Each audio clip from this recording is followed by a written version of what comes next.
Hello, welcome to Bowling Tech News. My name's James and we'll be talking everything bowling on this channel. Over the last few months, bowling has gone through quite a difficult period. Lanes have been closed, alleys have been closed, houses are now beginning to reopen. Some houses have taken time to do some really interesting things, and now that things are starting to reopen, we're in a kind of an interesting state where the news is the reopening and what kinds of things are being done. USBC has done a few things. Leagues are changing a little bit and they're formatting, and also some rules have been clarified, and some changes have been made and some exemptions have been made to kind of accommodate the new reality that we live in with COVID-19. Over the last few months, I've been in contact with USBC. I've talked to them. There's some changes to some rules that have to do with COVID-19, and there's one rule that we're going to talk. There's one rule that's changed when it comes to the SMART program that we're going to discuss at the end of this. The USBC has started noticing that the houses across the country are reopening, and they've taken some steps to kind of ensure this a few weeks ago. I believe it was May 5th, 2020, when they made some rule changes and some emergency rule changes. One of the things that you need to be mindful of as we reopen and start going back to the lanes and shooting games and practicing, and also league and tournament play, is to be extremely careful out there. Use all the precautions. Try to keep yourself safe, your family safe, your loved ones safe during this time, because we don't want to have to stop bowling again because we were kind of nonchalant with safety during this time. So please obey the rules and regulations set forth by your local communities, your local associations, USBC, and try to keep things as safe as possible while we adjust to this new reality. The first rule that we need to discuss is what we call the dry towel rule, which was Rule 18, which stated that the only thing that could be used once play had been started in both leagues and in tournaments was a dry towel. That rule has had a change to it, where temporarily you can use isopropyl alcohol on your ball at any time during the game, or during any game or tournament play or league play. And that's because isopropyl alcohol, according to the CDC, destroys the ability of the COVID-19 to be transferred on these objects. So when we're talking about bowling alleys and people touching balls and touching other balls and surfaces and such, it can become an issue. So what the USBC did was they said, okay, now we can take those towels and we can have isopropyl alcohol on them just to wipe off the ball and to make sure that we're safe when we're doing such activities as bowling. So the isopropyl alcohol is capable of being used. Now, all the changes to these rules, there will be a link down below this video that you can go to, and you can actually take a look at it and read it for yourself. The next set of rules that were changed was the alternating lane rule. There are 4 rules that dictate how these lanes have to be done during competition, whether it be league or it be a tournament setting. Rule 106A and 106B deals specifically with certified leagues. Rule 320A and 320B deals specifically with tournament play. Now, what these rules essentially state is that you have to alternate lanes back and forth. So if you're on Team A and you're on lane 1 and 2, your Team A and Team B are on lanes 1 and 2 respectively. That Team A must bowl on 1 and 2, and Team B must bowl on 1 and 2, meaning going cross bowling back and forth That is to make sure that one lane isn't a little better than the other, has a different topography, that it's kind of an even, fair playing ground.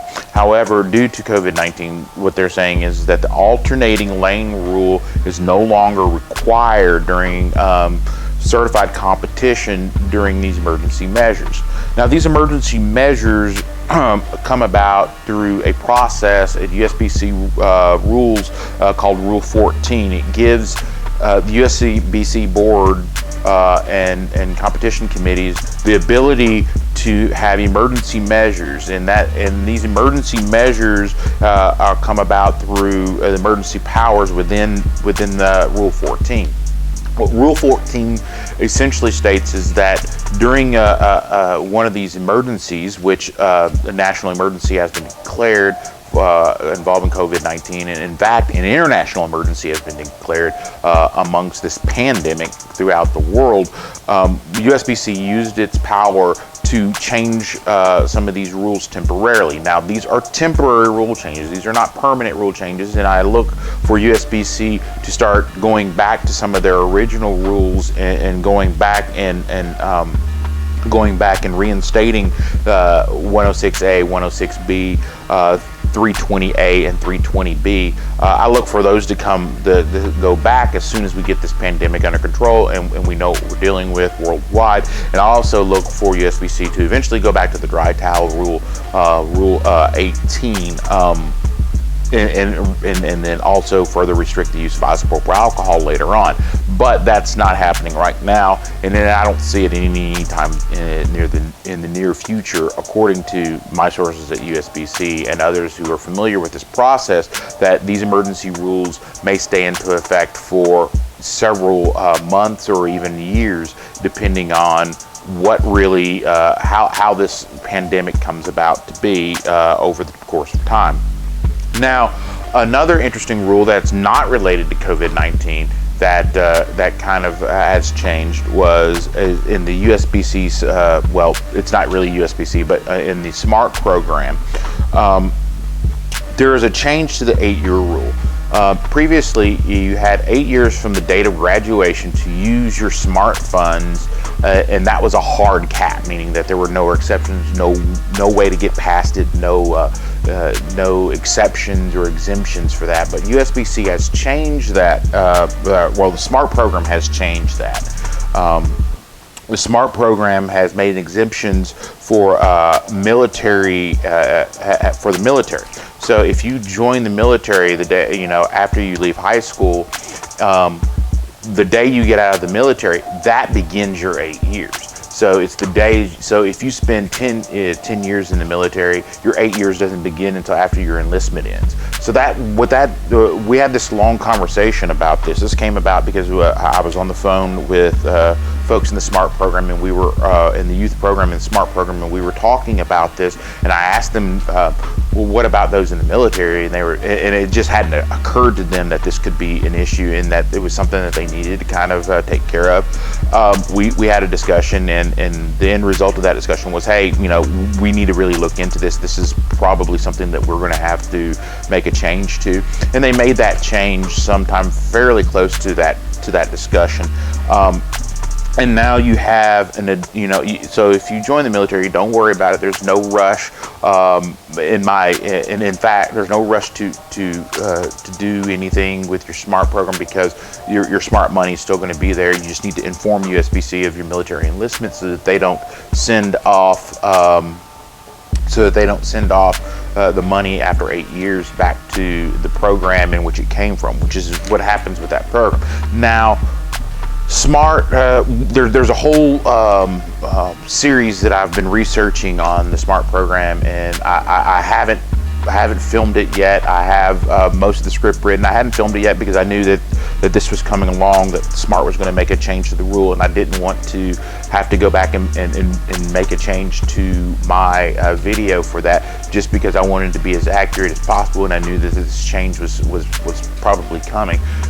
This is a very good change for everyone involved, and I think that this was something that was really easy for the SMART program to understand and kind of get into and get behind, and actually reacted really quickly, specifically because these types of things have a process they go through, and these processes take time, and those processes that take time can lead to extended periods where they're in the process of doing something, and their intention is to do it, and it just doesn't get done over a short period of time. Now that this is done, and that this is now the standard rule, I really like that.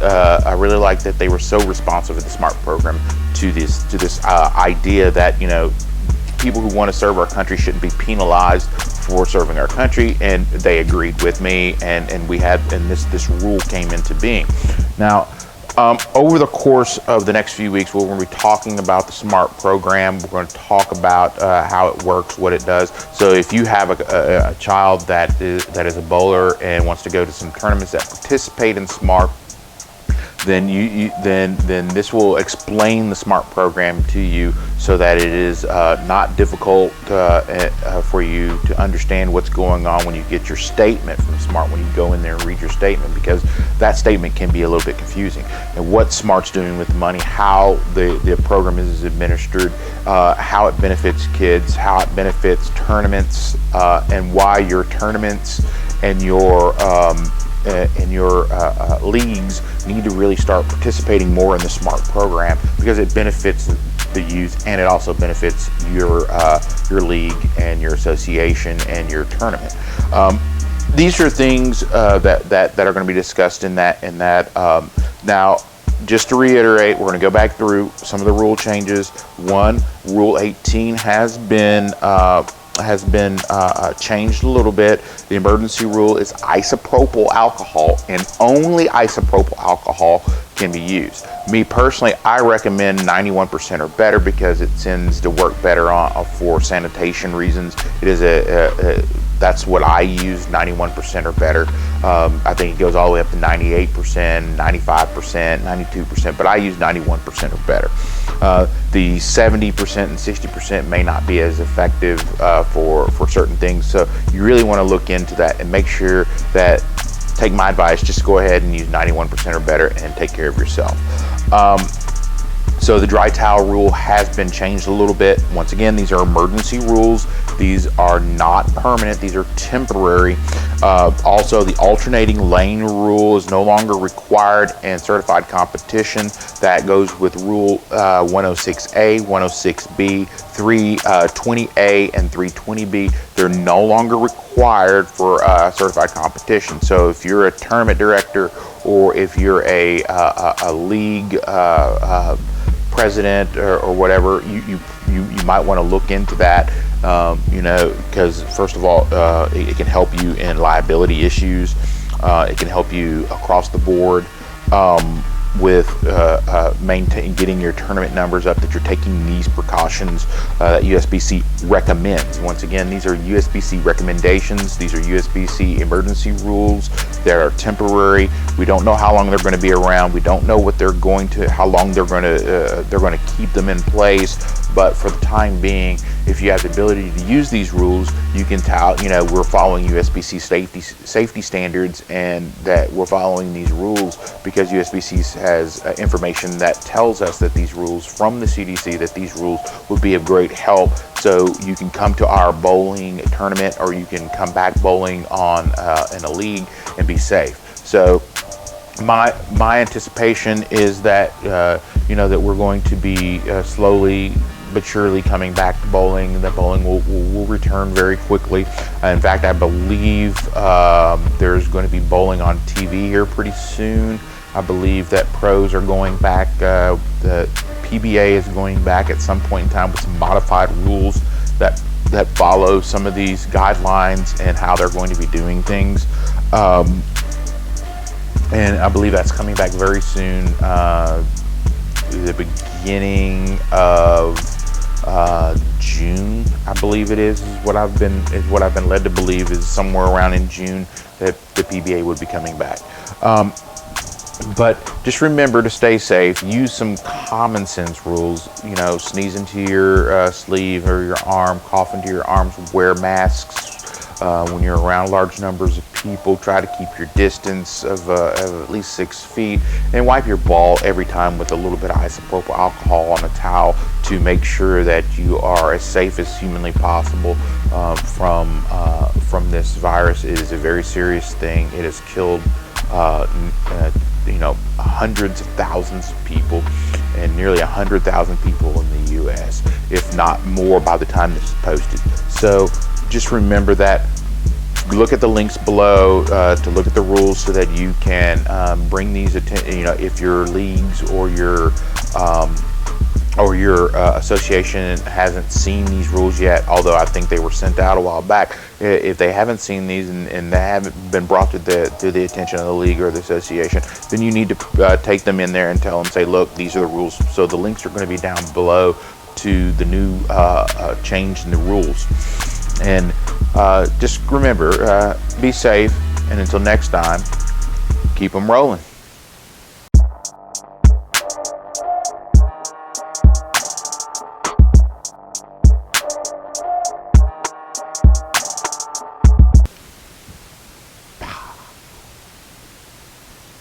My dog is asleep right next to me. This is interesting. He's snoring. Well, I hope you didn't catch that on the tape there.